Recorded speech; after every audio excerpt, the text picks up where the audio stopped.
মানুষের অধিকার প্রতিষ্ঠার লক্ষ্যে বাংলাদেশ নারী অধিকার পরিষদের জন্ম হবে।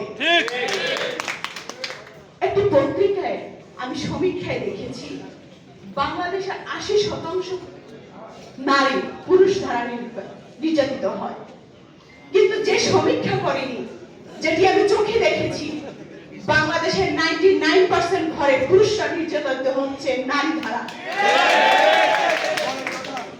আমরা কথা দিচ্ছি প্রয়োজন বোধে আমরা হাইকোর্টে যাব, সুপ্রিম কোর্টে যাব, পুরুষ নির্যাতন বন্ধ করতে হবে।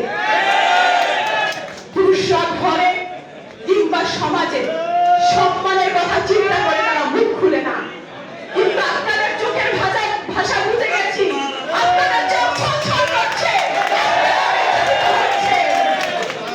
আপনাদের হয়ে, আপনাদের বোন হয়ে, আপনাদের কন্যা হয়ে আগামীতে আমরা কথা বলবো পুরুষ নির্যাতনের জন্য বাংলাদেশ নারী অধিকার রাজপথে থাকবে।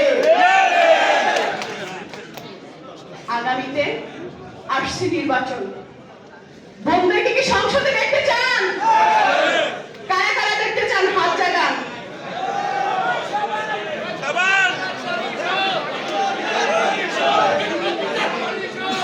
ধন্যবাদ, সবাইকে ধন্যবাদ।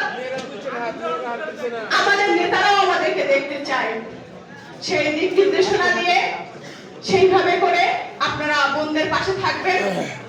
আমাদের সংসদে যাওয়ার পিছনে দুটি বাধা, এক নম্বর হচ্ছে ফিনান্সিয়াল, দুই নম্বর হচ্ছে রাজনীতিতে অংশগ্রহণে পুরুষের অনুমতির যে বাধাটা। স্বামী বলে আমি রাজনীতি করব, তুমি করবা না। উদাহরণ শুনবেন, যুব অধিকার পরিষদের সভাপতি মঞ্জুর মোর্শেদ মামুন।